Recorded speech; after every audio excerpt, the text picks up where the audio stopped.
Chers amis, chers camarades, je souhaite prendre la parole aujourd'hui au nom de la France insoumise. Nous sommes ici réunis pour célébrer la fin de la Grande Guerre qui acta le cessez-le-feu et la fin des combats entre les grandes puissances au siècle dernier, avec des millions de morts de tous côtés.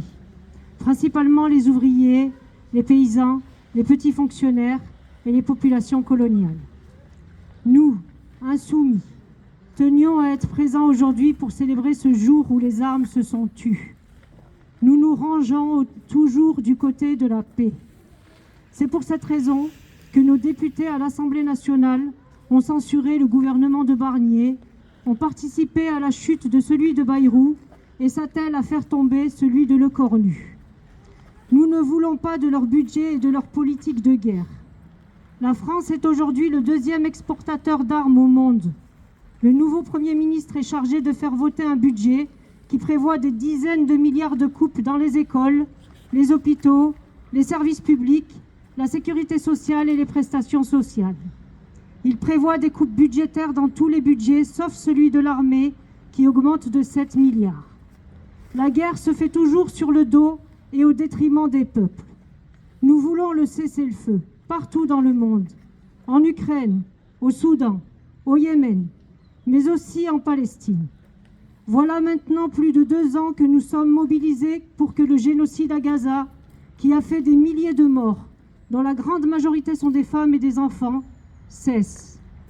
Nous resterons mobilisés pour que le cessez-le-feu signé le 13 octobre soit respecté et débouche enfin sur une paix durable.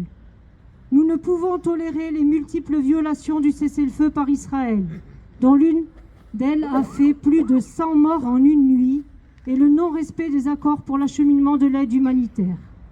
Israël est loin d'avoir renoncé à son plan d'expulsion de la population de Gaza, et la colonisation en Cisjordanie se poursuit à un rythme galopant, privant les Palestiniens de leurs terres et de leurs moyens d'existence. Cela doit cesser.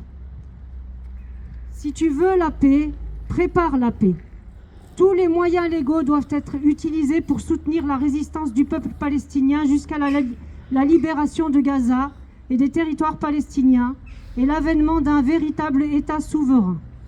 La France insoumise continue donc d'exiger, en cohérence avec les décisions de l'ONU, de la Cour internationale de justice et de la Cour pénale internationale, la mise en œuvre immédiate d'un embargo sur les armes à destination d'Israël, des sanctions contre l'État israélien, la dénonciation de l'accord commercial entre l'Union européenne et Israël, l'affirmation que les criminels de guerre faisant comme Netanyahou l'objet d'un mandat d'arrêt de la Cour pénale internationale devront répondre de leurs actes. La diplomatie française doit renouer avec la défense intransigeante du droit international et du droit humanitaire, plus nécessaire que jamais.